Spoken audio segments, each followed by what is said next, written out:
the book with Blind 7. Just started off lightly. Perfect. It's fucking perfect. We'll dive into this a little more, but it's about as great as I could say. Blind 7 it's a Cleveland-based everything team for camera work, videography, cinematography, photography. They do it all. It's a smaller team of incredible people that I've been absolutely blessed to be a part of the last X amount of years. That I had met the owner through animals, actually. And here we are years later. They're helping me out with this little documentary and whatnot, and helping me work Rigden Ranch, my company, to a better light. Years ago at Jodan Farms, Abe and his team came out and did photography of all the animals and built a book. Jodan Farms did not use that book.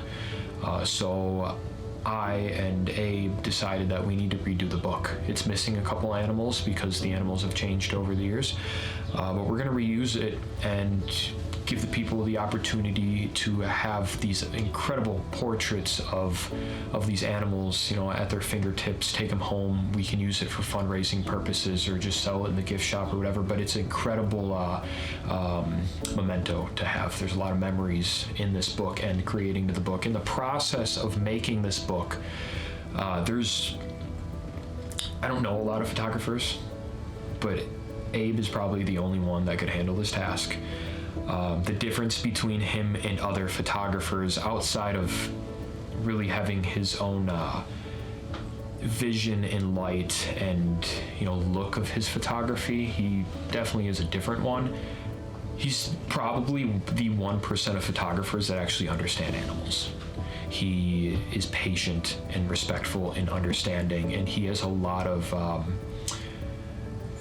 knowledge with animals, a lot of years of hands-on experience with animals himself, so he was the one to do it. Abe, I had talked with Abe about this a little bit earlier, and Abe has a lot of experience with reptiles, and he's 100% right. Reptiles are one of the bigger animals that you can't reason with as well.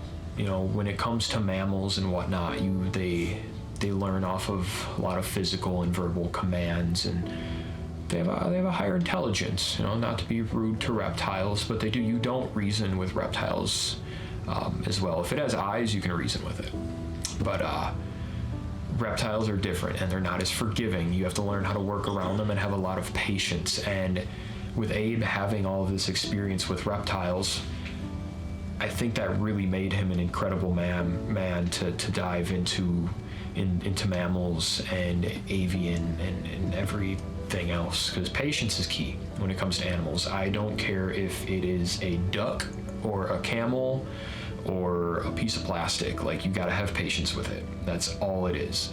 You gotta hang out with it, and it's what do you need when you do photography? It's patience.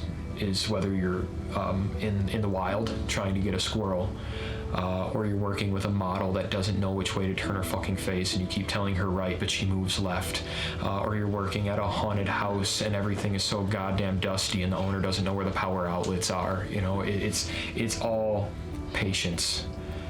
But the difference is between the models and the haunted houses and the animals is the animals can hurt you. The animals can run, the animals can be afraid of you, they can be shy, they can be happy. There's a lot of emotion from both sides, and they can get scared and scratch you and bite you and do all this stuff. And the last little while we've been working on this book, I was very nervous about doing a couple species, from foxes to coatimundis, which are known to be a very big menace to society, to skunks, to the camels, to we did a lot of exotics for this book, and Abe shot all of these animals without anyone getting hurt, and that says a lot to me. We had debatably trained staff on site. I have no idea what I'm doing, but I think he's the only one for the job.